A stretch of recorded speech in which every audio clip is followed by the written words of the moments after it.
دن اس کے ساتھ میرا کوئی وعدہ نہیں ہے. اللہ نہ کرے، کروڑ بار نہ کرے، اللہ کسی دشمن کو بھی وہ دن نہ دکھائے کہ جنت دینے کے لیے حضور کے پاس گیا اور آقا نے فرمایا کیا تجھے میرا فرمان یاد نہ تھا کہ میں نے کہا تھا جو نماز نہیں پڑھتا اس کے ساتھ میرا کوئی وعدہ نہیں، چل جائے یہاں سے، آج تیرے ساتھ میرا کوئی وعدہ نہیں. بتاؤ ان کے کرم سے تو ایسا نہیں لگتا، لیکن میرے آقا نے فرمایا کہ میں اس سے بیزار ہوں، میں محمد اس سے بیزار ہوں. قیامت کے دن اس کے ساتھ میرا کوئی وعدہ نہیں. بلکہ میرے آقا علیہ السلام تو اپنے صحابہ کو کہتے تھے، کیا فرماتے تھے صحابہ کو؟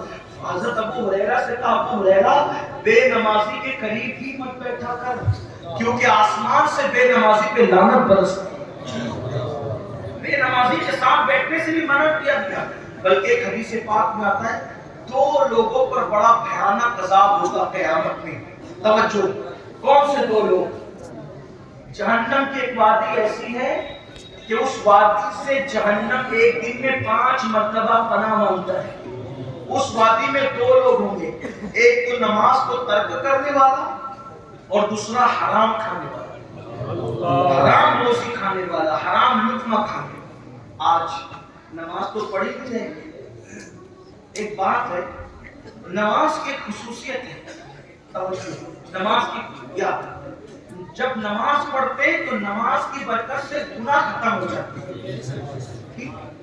نماز پڑھتے نماز کی برکت سے گناہ ختم ہو جاتے ہیں، لیکن ایک ایسا گناہ بھی ہے کہ وہ کرنے سے نماز ختم ہو جاتی ہے. کوئی گناہ نماز کو ختم نہیں کرے گا، کوئی گناہ نماز کو ضائع نہیں کرتا. نماز سارے گناہوں کو ضائع کر دیتی ہے، لیکن ایک گناہ ایسا ہے جو نماز کو بھی ضائع کر دیتا ہے. یعنی کتنا زہریلا ہے وہ گناہ، کتنا خطرناک ہے وہ گناہ جو نماز کو ختم کرتا ہے، نماز کو ضائع کرتا ہے. وہ گناہ کون سا ہے؟ اس گناہ کو کہتے ہیں لقمہ حرام، حرام روزی، جس میں آج میری قوم مبتلا ہے. اس اعتبار سے آج سب سے زیادہ ایڈورٹائز کس کی آ رہی ہے؟ جوئے کی. جنگلی رمی کھیلو، راتوں رات کروڑ پتی بن جاؤ، اتنے لاکھ ملے اتنے لاکھ ملے. تو لوگوں کا کیا حال ہے؟ چلو گھر بیٹھے، کس نے جانا یار پتھر توڑنے، کس نے جانا کرانہ دکان پہ گھنٹوں بیٹھنے، کس نے جانا مزدوری کرنے. موبائل لو، نرم گدوں پہ لیٹو اور رمی کھیلو اور کروڑ پتی بن جاؤ. یاد رکھنا لالچ بری بلا ہے، لالچ بڑی بدترین بلا ہے. یاد رکھو اگر جوئے کے چکر میں پڑو گے، جیت گئے تو انجام کیا؟ جیت گئے تو انجام یہ اگر اس پہ پیسے سے کپڑا خریدا جوئے کے پیسے سے، تو جب تک کہ وہ کپڑا موجود رہے گا نہ کوئی عبادت قبول ہے نہ کوئی دعا قبول ہے. اللہ اکبر. اور اگر اس کا گھر بنایا تو جب تک اس حرام پیسے کی اینٹ موجود رہے گی لعنت برستی رہے گی جوا کھیلنے والے پر. اللہ، جوا کھیلنا تو بہت دور کی بات ہے. یہاں تک فرمایا گیا جو دنیا میں جوا کھیلتا ہوگا قیامت کے دن اس حالت میں اٹھے گا کہ اس کے ہاتھ سور کے خون میں رنگے ہوئے ہوں گے. قیامت کے دن اس حالت میں اٹھے گا کہ اس کے ہاتھ سور کے خون میں رنگے ہوئے ہوں گے. آپ اندازہ تو کریں کیا اللہ سے ڈر نہیں لگتا؟ کیا قیامت پر اللہ اکبر وہ یقین نہیں جس یقین کا حکم دیا گیا ہے؟ ایک تو یہ جوا ہے. یاد رکھنا ایزی منی کے چکر میں، شارٹ ٹائم کروڑ پتی بننے کے چکر میں اللہ اکبر اپنی پونجی کو برباد مت کرو. یہ جوا ہے جس نے بڑے بڑے تاجداروں کو، یہ جوا ہے جس نے بڑے بڑے کروڑپتیوں کو، یہ جوا ہے جس نے بڑے بڑے مالداروں کو زمین پر اور روڈ پہ لا کے کھڑا کیا ہے. یاد رکھنا جوئے کی طرف نہ جاؤ ورنہ جو پونجی پڑی ہے وہ بھی ضائع ہو جائے گی، وہ بھی برباد ہو جائے گی. لالچ بری بلا ہے. اور اللہ اکبر ایک تو جوا ہے اور جوئے کی مختلف شکلیں ہیں. کوئی لاٹری کھیل رہا ہے، کوئی کچھ کر رہا ہے، لیکن حرام کاروبار کی سب سے بدترین شکل جو ہے جو نماز پر بہت اثر انداز ہوتی ہے وہ ہے سود، وہ ہے انٹرسٹ، وہ ہے بیاج. اللہ اکبر. آج امت مسلمہ کے اندر بیاج بہت بڑھتا جا رہا ہے، سود بہت بڑھتا جا رہا ہے. بڑی معذرت کے ساتھ اگر یہ جملے برداشت ہو سکے تو امروہہ والوں برداشت کرنا. ہم تو دیکھ رہے ہیں کہ لوگ بڑی بڑی داڑیاں رکھ کے ہر سال رمضان شریف میں عمرہ کو جا کے ہر سال حج کر کے سفید کپڑے پہن کے حاجی نمازی کہلا کر چوری چپ کے سود کے دھندے کرتے ہیں.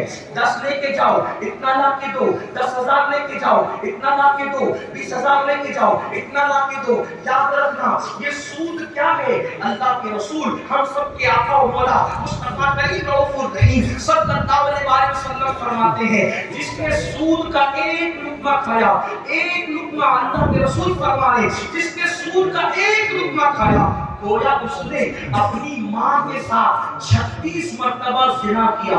ماں کے ساتھ 36 بار زنا کرنے والا اور سود کا ایک لقمہ کھانے والا عذاب میں دونوں برابر برابر ہے. کتنا گر گیا مسلمان, لوگ کتنے گر گئے. ارے نادان, دولت تو ناچ کر بھی لوگ کما لیتے ہیں, دولت تو نچنیے بھی کما لیتے ہیں, دولت تو لوگ بندر نچا کے بھی کما لیتے ہیں, دولت تو اللہ اکبر ہاتھ کا میل ہے, دولت تو ٹھوکر مار کے بھی مل جاتی ہے. دولت کے نشے میں اتنے چور ہو گئے کہ اپنے نبی کا فرمان بھول گئے. اللہ کے رسول کا فرمان اتنا سخت ہے اور ایک دو کتابوں میں نہیں, اکثر کتابیں آپ سود کا باب اٹھا کے دیکھ لیں, ہر مصنف نے حدیث لائی ہے کیا 36 مرتبہ ماں کے ساتھ زنا کرنا اور ایک لقمہ سود کا کھانا, ایک دن ہم کھانا, دونوں گناہ میں برابر برابر. اسی میں بس نہیں بلکہ اللہ کے رسول صلی اللہ علیہ وسلم ارشاد فرماتے ہیں کہ قیامت کے دن سب اللہ کی بارگاہ میں کھڑے ہوں گے, سب قیامت کے دن اللہ کی بارگاہ میں کھڑے ہوں گے, لیکن جو دنیا میں سود کھاتے ہوں گے ان کو کھڑے ہونے کی طاقت نہیں ہوگی, وہ زمین پہ گر جائیں گے.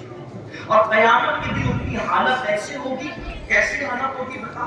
آقا علیہ السلام فرماتے جیسے مجنون ہوتا ہے پاگل, یا جس پر آسیبی اثر ہوتا ہے, جس کو آسیب چھو لیتا ہے, یعنی کیسے وہ دکھتا ہے بالکل مریض سا, پاگل سا, بکھرے ہوئے بال, ڈراؤنا سا چہرہ. آقا علیہ السلام فرماتے سود کھانے والوں کا یہی حال. میرے آقا بیٹھ کر نبی صلی اللہ علیہ وسلم فرماتے معراج کی شب جب میں نے جہنم کا مشاہدہ کیا, آقا علیہ السلام فرماتے جب میں نے جہنم کا مشاہدہ کیا تو میں نے دیکھا میرے سر کے اوپر بجلی کی آواز آئی, بجلی کے کڑک کی آواز, بجلی کڑکنے کی آواز آئی. میں نے اوپر دیکھا تو مجھے ایک منظر بتایا گیا. منظر یہ تھا, آقا فرماتے صلی اللہ علیہ وسلم کہ کچھ لوگ تھے جن کے پیٹ کمروں کی طرح تھے, روم کی طرح, جیسے کمرے ہوتے ہیں روم, ان کی طرح پیٹ تھے. اگر دنیا میں کسی کا پیٹ بڑھ جائے اٹھنے بیٹھنے کو انسان محتاج ہو جاتا ہے نا, لیکن کمروں جیسا پیٹ. یہ کون کہہ رہا ہے؟ اگر مولوی صاحب کہتے ہیں کام ہو گیا ہے مولانا زبردستی ڈرا دے, ہے نا, زبردستی ڈرا. اگر کوئی سیاسی لیڈر کہتا تو کہتے ہیں یار اپنا الیکشن ٹھیک کرنے کے لیے کچھ بھی کہہ رہا ہے. لیکن یہ نہ سیاسی لیڈر کی بات نہ مولوی صاحب کی بات, یہ بات ہے اس نبی کی جو اپنی مرضی سے کبھی بولتے تک نہیں. قرآن کہتا ہے وما ينطق عن الهوى ان هو الا وحی یوحی, کہ یہ اپنی مرضی سے کبھی کلام نہیں کرتے, ہمیشہ زبان ان کی ہوتی ہے, کلام خداوند قدوس کا ہوتا ہے. حضور نے اپنی مرضی سے کبھی گفتگو نہیں کی. میرے آقا اللہ رب العزت کی مرضی کے پابند ہے اور اللہ رب العزت جو فرماتے ہیں وہی گفتگو کرتے ہیں. اللہ اکبر, خدا ان کی رضا چاہتا ہے, وہ خدا کی رضا چاہتے ہیں. اللہ اکبر, وہ رسول سچے رسول فرماتے ہیں کاش یہ دنیا کی رنگریزی سے باز آ جاتے, یہ دنیا کی مال کی محبت سے باز آ جاتے. میرے بھائی, اللہ نے قسمت میں جتنا لکھا ہے وہ دولت ہمیں مل کے رہے گی. حرام کی طرف کیوں جاتے ہو, حرام سے توبہ کرو. میرے آقا ارشاد فرماتے ہیں میں نے دیکھا روم کی طرح, کمروں کی طرح بڑے بڑے پیٹ ہیں اور اس کے اندر بچھو ہے, بچھو ڈنک مار رہے ہیں اور جہنم کی آگ ہے اس کے اندر, پیٹ کے اندر. اللہ اللہ, اگر کبھی 4-6 کپ چائے پی لو اور پیٹ میں جلن ہونے لگے تو کیسا لگتا ہے؟ آپ جانتے ہیں کبھی مرچ زیادہ کھا لو پیٹ میں جلن ہو تو کیا ہوتا ہے؟ میں حیران ہوں, آپ غور فرمائیں, چائے 4-5 کپ پینے کی وجہ سے یا مرچ کھانے سے پیٹ میں جلن ہو تو برداشت نہیں ہوتی. اللہ اکبر, جب پیٹ میں جہنم کے بچھو ڈالے جائیں گے اور جب پیٹ کمروں کی طرح ہوگا اور پیٹ کے اندر جہنم کی آگ بھڑک رہی ہوگی, آقا فرماتے میں نے پوچھا جبریل یہ کون لوگ ہیں جن کے پیٹ اس طرح سے ہے؟ تو جبریل امین نے کہا یا رسول اللہ صلی اللہ علیہ وسلم یہ سود کھانے والے لوگ ہیں، یہ سود کا دھندا کرنے والے لوگ ہیں۔ اللہ اکبر، جانتے ہیں آپ؟ اللہ اکبر، یہاں تک ابن حجر مکی لکھتے ہیں کہ رمضان المبارک کی شب قدر میں بھی، توجہ کرنا، رمضان المبارک کی شب قدر میں بھی میں نے سود کھانے والوں کی قبر پر عذاب ہوتے ہوئے دیکھا۔ یعنی شب قدر میں جن کی قبروں سے عذاب نہیں اٹھایا جاتا وہ سود کھانے والے۔ اٹھا کے دیکھو ابن حجر کو پڑھو، اپنے آپ پہ رحم کرو۔ یہ جو دھندے حرام کر کے دوسروں کے لیے مال کما رہے ہو، دوسروں کے لیے چلا رہے ہو، دوسرے موج مستی کریں گے، دوسرے عیش و عشرت کریں گے، لیکن میرے بھائی تجھے اپنی قبر میں عذاب بھگتنا پڑے گا۔ اور سود سے متعلق آخری بات کہہ کے اور اس کے بعد ایک بات بیان کر کے میں اپنی گفتگو مکمل کرنا چاہتا ہوں، توجہ سے سننا۔ سب سے بڑی بات یاد رکھنا، سود مر جانا، میرا جملہ نہیں، مر جانا، سود نہیں کھانا، بھیک مانگ لینا، سود نہیں کھانا۔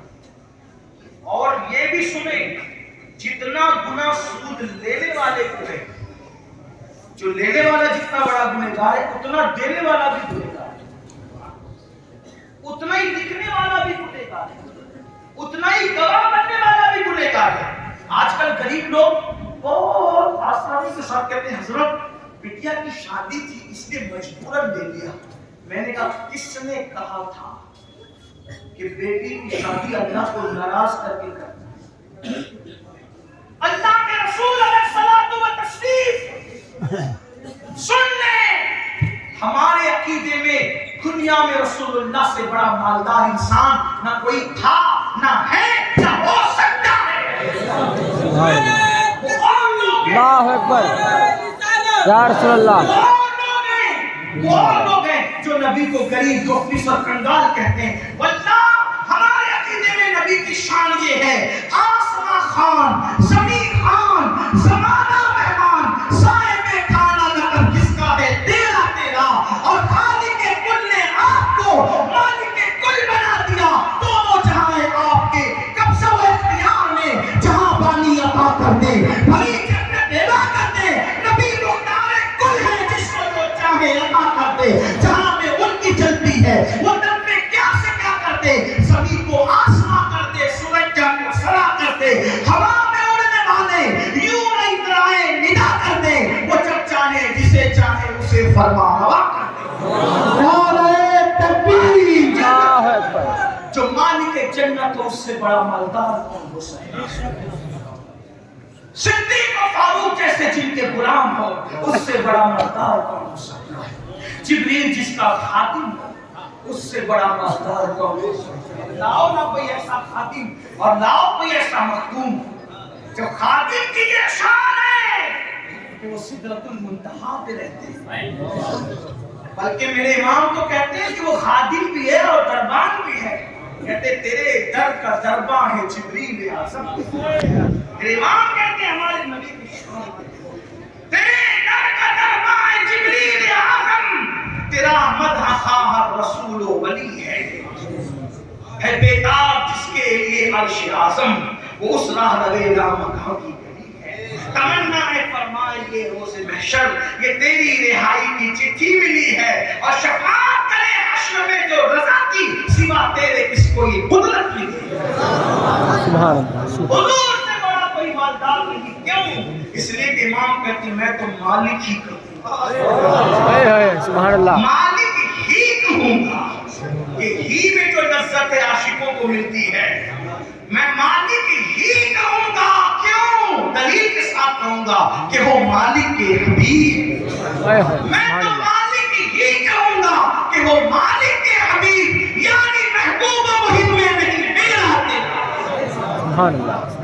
کچھ لوگوں کا خیال ہے کہ ہم لوگ نبی کو شریک مانتے ہیں، میں نے کہا اس پہ لعنت ہے جو شریک مانتا ہے، کیونکہ نبی کو شریک خدا ماننے میں کوئی فضیلت ہی نہیں ہے۔ توجہ ہے آپ کی؟ ہاں یہی بات ہے، نئی بات نہیں سمجھ میں آتی بات. شریک ماننے میں نبی کی کوئی فضیلت نہیں رہتی. ہم شریک نہیں مانتے کیونکہ ہم فضیلت کے منکر نہیں ہیں, ہم حبیب مانتے ہیں. حبیب مانتے, دونوں میں فرق ہے شریک اور حبیب میں. شریک کہتے ہیں پارٹنر کو, شریک کہتے ہیں پارٹنر کو, اور حبیب کہتے ہیں ڈیئر کو. دونوں میں کیا فرق ہے؟ پارٹنر, شریک, پارٹنر. پارٹنر سے جب بات ہوتی ہے تو ایک ایک پیسے کا حساب ہوتا ہے. صحیح ہے؟ یہ پیسہ کہاں خرچہ کیا, کہاں وہ چائے پلایا, کس کو پلایا. اب کبھی کبھی پارٹنرشپ ٹوٹ جاتی ہے. پارٹنرشپ ٹوٹتی ہے, محبوبیت کبھی ختم نہیں ہوتی. پارٹنرشپ میں حساب کتاب ہوتا ہے. میں نے یہ کیا, تو نے کیوں 25 روپے کے بھاؤ میں بیچ رہا, تو نے 24 میں کیوں بیچا, یہ سب حساب ہوگا. یار ایک ایک روپے پر پارٹنرشپ میں حساب ہو رہا تھا, اتنے میں حبیب آیا. کون؟ بیٹا. ابو جی آئی فون 14 آ گیا ہے, لے لوں. کتنے کا ہے؟ 3 لاکھ کا. آ جاؤ لے لو. ارے بھائی 1 روپے تجھ سے لڑ رہا تھا اور اس کو 3 لاکھ روپے ایک جملے میں دے دیا, تو کہے گا نادانو وہ شریک تھا, یہ حبیب ہے. وہ شریک تھا, وہ پارٹنر تھا, اس لیے جھگڑا ہو رہا تھا. اور یہ حبیب ہے, کیوں؟ اس کی خوشی میں میری خوشی ہے. اس کا چہرہ مسکراتا ہے تو میرا دل خوش ہوتا ہے. بنا تفصیل ہزار بار بنا تفصیل ہم نبی کو شریک نہیں مانتے, کیونکہ شریک ماننے میں کوئی فضیلت نہیں ہے. ہم تو محبوب اور حبیب مانتے ہیں. کیوں؟ 4 میں نے بنایا, ٹکڑے تو کرے گا, میں پوچھوں گا نہیں بنایا میں نے, توڑا کیوں؟ اس لیے کہ تو شریک نہیں ہے, تو حبیب ہے.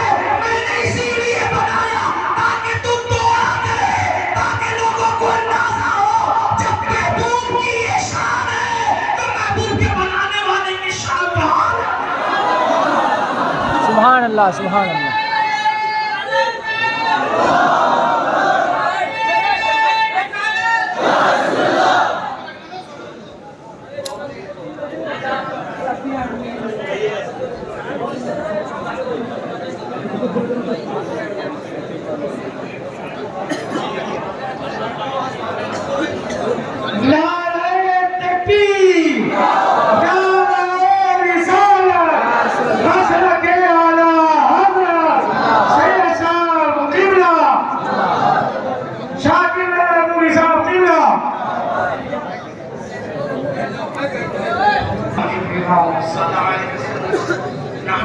محمد صلی اللہ علیہ وسلم. تو یاد رکھیں ہم شریک نہیں مانتے, اور شریک نہیں ہیں, اور شریک ہو بھی نہیں سکتے, اور شریک ہونے میں کوئی فضیلت بھی نہیں ہے. تو اگر اللہ اکبر ہم حبیب مانتے, حبیب کا کیا مطلب؟ حبیب محبوب. سورج میں نے ڈبایا, تو اشارہ کر کے نکال دینا. میں یہ نہیں کہوں گا کہ تو نے کیوں نکالا, بلکہ یہ کہا جائے گا محبوب آج ڈبایا اس لیے تھا کہ تم اشارہ کر کے نکالو گے تاکہ لوگوں کو پتا چلے گا. جب حبیب کی یہ شان ہے, بندے کا یہ عالم ہے, تو اس بندے کو جس نے بنایا اس خدا کی شان کا عالم کیا ہوگا. یہ ہے شریک و حبیب میں فرق. اسی لیے میرے امام کہتے ہیں ہم شریک نہیں کہیں گے, کیا کہیں گے؟ میں تو مالک ہی کہوں گا کہ وہ مالک کے حبیب, میں تو مالک ہی کہوں گا کہ وہ مالک کے حبیب. یعنی محبوب و مرید میں نہیں میرا تیرا, اتنے مالدار آتا, مالک کے جنت آتا, مالک کے کونین آتا, مالک کے زمین آتا, مالک کے آسمان آتا, پوری امت کے مالک آتا. قرآن کہتا ہے النبی اولا بالمؤمنین من انفسہم. اس کا ایک مطلب یہ بھی ہے کہ میں تمہاری جان سے زیادہ تمہارا مالک ہوں, یعنی میں تم سب کا مالک ہوں. تمہیں کو بنائے گا, عمر ابن خطاب کی بھی مالک بنائے گے, عثمان غنی کی بھی مالک بنائے گے, بلکہ کل جہاں ملک ان کی ملک میں دے دیا گیا, پورا جہاں ان کی ملک میں دے دیا گیا. اللہ اکبر. اور آپ سے پوچھنا چاہتا ہوں, آپ تو بڑی سادگی سے کہتے ہو مولانا میں نے بیٹی کی شادی کرنی تھی, مجبور ہو گیا تھا, اس لیے میں نے سود سے پیسہ لے لیا. اس نے کہا تھا آپ اپنی بیٹی کو اللہ کو ناراض کر کے شادی کریں. آقا میرے آقا اور آپ سب کے آقا اتنے مالدار آقا اگر اپنی بیٹی کی شادی اتنی سادگی سے کرتے ہیں کہ ایک چادر اڑاتے ہیں. توجہ کریں میرے آقا نے جب اپنی شہزادی کونین ملکہ فردوس بری سیدہ فاطمہ الزہرا کی جب شادی کی مولا علی کے ساتھ نکاح کیا تو ایک چادر ان کے سر پہ ڈالی. اس چادر کے متعلق سیرت نگاروں نے لکھا ہے کہ جب میرے آقا نے اپنی شہزادی کے سر پر جو چادر ڈالی تھی شادی کے دن اس میں کم و بیش 17 پیون لگے ہوئے تھے. 17 پیون والی چادر اپنی بیٹی کے سر پہ ڈال کر اپنی شہزادی کے سر پہ ڈال کے آقا نے فرمایا بیٹی آج تیرے بابا کے پاس اس سے زیادہ بظاہر کچھ نہیں ہے. کاش تمہاری امی سیدہ خدیجہ حیات ہوتی تو تمہیں بہت کچھ دیتی. آپ سے پوچھتا ہوں آقا چاہتے تو جنت کے جوڑے آ جاتے, صحابہ کو اشارہ کرتے تو جہیز کا انبار لگ جاتا, لیکن اپنی شہزادی کو 17 پیون والے دوپٹے میں ودا کرنے کی کیا وجہ تھی؟ تاکہ غریبوں کو پتہ چل جائے اگر پیسے نہ ہو تو سود سے نہ لینا, حرام نہ کھانا, حرام کی طرف نہ جانا, بلکہ اپنے نبی کی سنت پر عمل کرتے ہوئے سادگی سے اپنی بیٹی کو ودا کر دینا یہ بھی سنت ہے. بلکہ میرے اور آپ کے آقا علیہ الصلوۃ والتسلیم نے سادگی سے اپنی شہزادی کا نکاح کر دیا.